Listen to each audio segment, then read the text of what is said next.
എല്ലാ ആത്മമിത്രങ്ങൾക്കും ഡോക്ടർ ലിമ പത്മനാഭയുടെ ആത്മനമസ്തേ. ഇന്ന് നമ്മൾ ആഹാരം കഴിക്കേണ്ടത് എങ്ങനെ എന്നുള്ളതാണ്, വേറെ വലിയ കാര്യങ്ങളൊന്നുമല്ല. മഹാപുരാണങ്ങളിൽ ഗരുഡ പുരാണം എന്ന് പറയുന്നിടത്ത് വളരെ വ്യക്തമായി ഇതിനെപ്പറ്റി പറയുന്നുണ്ട്.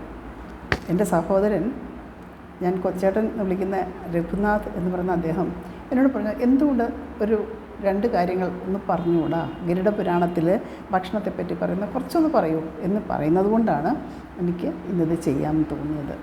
നമ്മൾ ഭക്ഷണം കഴിക്കാറുണ്ട് അല്ലേ? അത് വിശപ്പടക്കാൻ മാത്രമാണോ? ശരീരത്തിനും മനസ്സിനും വളരെ ഒരു സന്തോഷവും സമാധാനവും ആശ്വാസവും ഒക്കെ തരാനാണ് നമ്മൾ ഭക്ഷണം കഴിക്കുന്നത്. പക്ഷേ ഇതിന് ചില നിബന്ധനകളുണ്ട്. എങ്ങനെ ഭക്ഷണം കഴിക്കണം, എങ്ങനത്തെ ഭക്ഷണം കഴിക്കണം എന്നുള്ള കുറച്ച് കാര്യങ്ങൾ പറയുന്നുണ്ട്. അത് ഗരുഡ പുരാണം എന്ന് പറയുന്ന ഒരു മഹാപുരാണത്തിൽ വളരെ വ്യക്തമായി ഇതിനെപ്പറ്റി എന്തൊക്കെ ദോഷഫലങ്ങളുണ്ട്, അതിൻ്റെ ഗുണഫലങ്ങളുണ്ട് എന്ന് വ്യക്തമായി പറഞ്ഞിരിക്കുകയാണ്. അപ്പോൾ ആദ്യം പറയുന്നത് തന്നെ അന്നം ബ്രഹ്മമാണ്. ഭക്ഷണം എന്ന് പറഞ്ഞാൽ അറിവാണ്, ഭഗവാനാണ്, ഈശ്വരനാണ് നമ്മുടെ ഭക്ഷണം അല്ലേ? വിശക്കുമ്പോൾ നമ്മൾ എന്തുമാത്രം വിഷമിക്കുന്ന ഒരവസ്ഥയാണ്. അതിന് ഒരു ആശ്വാസം തരുന്നത് തന്നെ അത് ഈശ്വര സമാനം തന്നെയാണ്. പക്ഷേ ആ ഭക്ഷണത്തിനെ നമ്മൾ എങ്ങനെയാണ് കാണേണ്ടത്? നമ്മൾ പലരും നിന്ദിച്ചും പുച്ഛിച്ചും ഒക്കെ ഭക്ഷണം കഴിക്കുന്നത് കാണുന്നുണ്ട്. ഇതിൻ്റെ ഒന്നും ആവശ്യമില്ല, എന്തോ നീ കൊണ്ട് വെച്ചിരിക്കുന്നത്, എപ്പോഴും ഇത് തന്നെയാണോ എന്നൊക്കെ ചോദിക്കുന്നത്. ഒരിക്കലും അങ്ങനെ നിന്ദിക്കരുത്. ഭക്ഷണത്തെ നിന്ദിക്കുന്നത് ഒരു പാപമായ അവസ്ഥയാണെന്നാണ് പറയുന്നത്. അത് ഗരുഡ പുരാണത്തിൽ പറയുന്നതാണ്, എൻ്റെ അവസ്ഥയല്ല കേട്ടോ. ഗരുഡ പുരാണത്തിൽ പറയുന്നതാണ് അത് പാപമാണ്. പണ്ടുള്ളവർ കണ്ടിട്ടില്ലേ, കൈയും കാലും ഒക്കെ കഴുകിയേ അവർ ഭക്ഷണം കഴിക്കാൻ വന്നിരിക്കാറുള്ളൂ. കൈയും കാലും കഴുകുമ്പോൾ എന്താണ്, കാലുകൾ നനഞ്ഞിരിക്കുമ്പോൾ ഭക്ഷണം കഴിച്ചാൽ നമ്മൾക്ക് ദഹനം വേഗമാവുകയും ആ ഭക്ഷണത്തിൻ്റെ ഗുണഫലങ്ങൾ ശരീരത്തിന് കിട്ടുകയും ചെയ്യുന്നുള്ളത് പണ്ടുള്ളവർക്ക് അറിയാമായിരുന്നു എന്നുള്ളത് അതിനൊരു പ്രത്യേകതയുള്ളത്. പിന്നെ നമ്മളെന്താ, എപ്പോഴും ശുദ്ധമായ രീതിയിൽ നല്ല മനസ്സോടെ, ദേഷ്യപ്പെട്ടും സങ്കടപ്പെട്ടും ഒക്കെ ഭക്ഷണം കഴിക്കാൻ പാടില്ല എന്നാണ് പറയാം. സന്തോഷത്തോടെ ശാന്തമായ മനസ്സോടുകൂടി കഴിക്കുന്ന എന്ത് ഭക്ഷണമാണോ മുന്നിൽ കിട്ടുന്നത് അത് സമാധാനമായിട്ട് കഴിക്കണം എന്നാണ് ഗരുഡ പുരാണത്തിൽ പറയുന്നത്. പിന്നെന്താണ്, നമ്മൾ അധികം 3 തരത്തിൽ പറയും. സ്വാത്വികമുണ്ട്, രാജസമുണ്ട്, താമസമുണ്ട്. അപ്പോൾ സ്വാത്വിക ഭക്ഷണം എന്ന് പറയുന്നത് പച്ചക്കറികൾ, പഴങ്ങൾ, മറ്റ് നല്ല പാലുൽപ്പന്നങ്ങളും ഇങ്ങനെയൊക്കെ ഉള്ളത് ശരീരത്തിന് ഗുണം തരുന്ന ഭക്ഷണങ്ങളാണ് സ്വാത്വിക ഭക്ഷണം. അതെന്താണ്, നമ്മുടെ സ്വഭാവത്തെ ശുദ്ധീകരിക്കുകയും നമ്മുടെ ജീവിതത്തിലുള്ള പ്രതിപ്രവർത്തനങ്ങളെല്ലാം ശുദ്ധമാക്കുകയും ചെയ്യുന്നതാണ്. പിന്നെ രാജസം കടുത്ത പുളി, ഉപ്പ്, എരിവ് ഇങ്ങനെയുള്ള കാര്യങ്ങളിലോടുള്ളൊരു താല്പര്യം വരുന്നത് ചിലർക്ക് അങ്ങനെയാണ് അല്ലേ?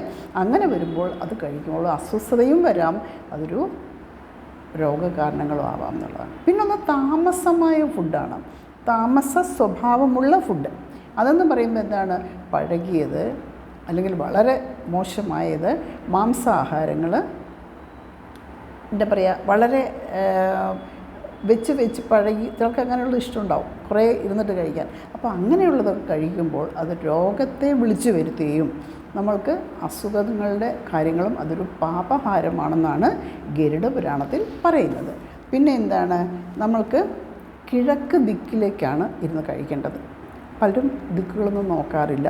ഇപ്പോഴത്തെ കുട്ടികൾക്ക് പ്രത്യേകിച്ചും ദിക്കുകളൊന്നും ശ്രദ്ധിക്കാറേയില്ല. പക്ഷേ കിഴക്ക് വശം തിരിഞ്ഞിരുന്ന് തന്നെ ഭക്ഷണം കഴിക്കണം എന്നാണ് പറയുന്നത്. പിന്നെ നമ്മളെന്താ, കയ്യിൽ പിടിച്ചുകൊണ്ട് പാത്രം കയ്യിൽ പിടിച്ച് ഭക്ഷണം കഴിക്കരുത്, മടിയിൽ വെച്ച് ഭക്ഷണം കഴിക്കരുത്, നിലത്തോ മേശപ്പുറത്തോ പാത്രം ഉറപ്പിച്ച് വെച്ച് ഭക്ഷണം കഴിക്കണം എന്നാണ് ഗരുഡ പുരാണത്തിൽ പറയുന്നത്. കാരണം ഇതെല്ലാം നമ്മുടെ ശരീരത്തിന് ദോഷം ചെയ്യുന്നത് എന്നുള്ളത് കൊണ്ടാണ് ഇത് പറയാൻ അവർ തയ്യാറാവുന്നത്. പിന്നെ എന്താണ്, നമ്മൾ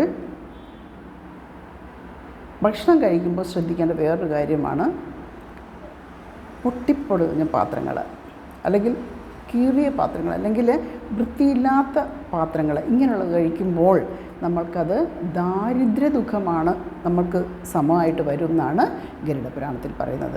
ദാരിദ്ര്യം നമ്മൾക്ക് വരാനൊരു സാധ്യത കൂടുതലാണ്. കാരണം പുരാണങ്ങൾ പറയുന്ന ഒന്നും സാധാരണ തെറ്റാറില്ല. അതൊക്കെ എന്താ പറയുക, മുനിവര്യന്മാരുടെ ഒരു എഴുത്തുകളാണ് അതൊക്കെ വളരെയധികം നമ്മൾ ശ്രദ്ധിച്ച് കൈകാര്യം ചെയ്യേണ്ടത് നമ്മുടെ ആർഷഭാരതത്തിൻ്റെ സനാതന മൂല്യങ്ങൾ കാത്തു സൂക്ഷിക്കുന്നവർ വളരെ ശ്രദ്ധിച്ച് ചെയ്യേണ്ട ഒരു കാര്യങ്ങൾ തന്നെയാണ്. പിന്നെ എന്താണ് പറയുന്നത്, നിലത്തിരുന്ന് കഴിക്കുന്നത് നല്ലതാണ്, ചമ്രം പണിഞ്ഞിരുന്ന് കഴിക്കുന്നത് നല്ലതാണ്. കൈകൊണ്ട് തന്നെ ഉരുട്ടി ഉണ്ണുക. നമ്മുടെ അഞ്ച് പഞ്ചഭൂതങ്ങളെയാണ് പ്രതിനിധാനം ചെയ്യുന്ന 5 വിരലുകൾ അല്ലേ? ജലം, ഭൂമി, വായു, ആകാശം, ഭൂമി, അങ്ങനെയുള്ള 5 തത്വങ്ങളെ പ്രതിനിധാനം ചെയ്ത 5 വിരലും കൂടി കൂട്ടിക്കുഴച്ച് നമ്മൾ ഭക്ഷണം കഴിക്കുമ്പോഴാണ് നമ്മൾക്ക് പഞ്ചഭൂതാത്മകം ഇതം ശരീരം, പഞ്ചഭൂതാത്മകം ഇതം പ്രപഞ്ചം എന്ന് പറഞ്ഞ് നമ്മൾക്കത് ഗുണം ചെയ്യുന്നതെന്നാണ് പറയുന്നത്. പിന്നെ അടുത്തത് എന്താണ്, നമ്മൾക്ക് ഈ ഭക്ഷണം കഴിക്കുന്ന സമയത്ത് ആരെങ്കിലും അതിഥികൾ വന്നിട്ടുണ്ടെങ്കിൽ, അല്ലെങ്കിൽ പക്ഷി മൃഗാദികൾ ആരെങ്കിലും ഉണ്ടെങ്കിൽ, വിശന്നിരിക്കുന്നവരുണ്ടെങ്കിൽ അവർക്ക് ഒരു പങ്ക് കൊടുത്തിട്ട് നമ്മൾ കഴിച്ചാൽ അത് നമുക്ക് പുണ്യമാണെന്നാണ് പറയുന്നത്.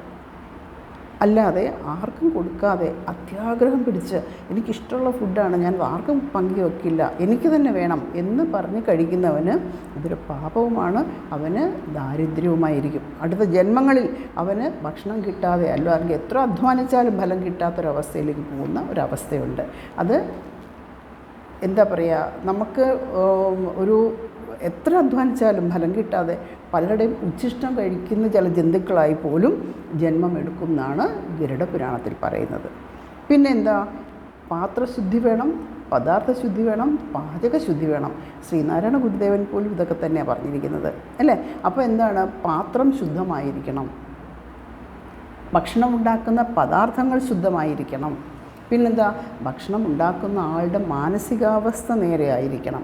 നമുക്കൊരു ഭക്ഷണം ഉണ്ടാക്കുന്ന ആളുടെ മനസ്സിൽ ഉണ്ടാകുന്ന വെറുപ്പോ ദേഷ്യമോ വാശിയോ അസൂയയോ കുശുമ്പോ ഇതൊക്കെ തന്നെയും ഭക്ഷണം കഴിക്കുന്ന ആൾക്കും കൂടി മനസ്സിലത് കയറിപ്പറ്റുന്നുള്ളതാണ്. അതുകൊണ്ടാണ് ഒരമ്മയുണ്ടാക്കുന്ന ഭക്ഷണം ഏറ്റവും അമൃതമാണ് എന്ന് പറയുന്നത്. കാരണം എൻ്റെ കുഞ്ഞുങ്ങൾക്ക് ഈ ഭക്ഷണം കഴിച്ച് അവർക്ക് നല്ലത് മാത്രമേ വരാവുള്ളൂ എന്നാണ് ഒരമ്മ ആഗ്രഹിക്കുന്നത് ഭക്ഷണം ഉണ്ടാക്കുമ്പോൾ. അതുകൊണ്ടാണ് അമൃതസമമാണ് അമ്മയുടെ ഭക്ഷണം എന്ന് നമ്മൾ പറയുന്നത്. അപ്പോൾ ഈ പാത്രശുദ്ധി, പദാർത്ഥശുദ്ധി, പാചകശുദ്ധി നമ്മൾ പറയുന്നു. പിന്നെ എന്താണ്, മറ്റുള്ളവൻ്റെ ഭക്ഷണം തട്ടിയെടുക്കുക എന്ന് പറയുന്നതും മറ്റുള്ളവരുടെ ഒരു വിഹിതം നമ്മൾ അവരറിയാതെ മോഷ്ടിച്ചെടുക്കുന്നതും ഇതെല്ലാം തന്നെയും നമുക്ക് ദാരിദ്ര്യ ദുഃഖം അനേക ജന്മങ്ങളിൽ നമ്മൾ അനുഭവിക്കേണ്ടി വരും എന്നാണ് ഗരുഡപുരാണത്തിൽ പറയുന്നത്. അപ്പോൾ കുറേ കാര്യങ്ങൾ നമ്മൾ ചെയ്യാനുണ്ട്. നമ്മുടെ SMS മെഡിറ്റേഷനിൽ തസ്മൈ ഗുരുജി ഞങ്ങളുടെ ഗുരുജിയാണ്, അദ്ദേഹം പറയുന്നതും ഇതൊക്കെ തന്നെയാണ്.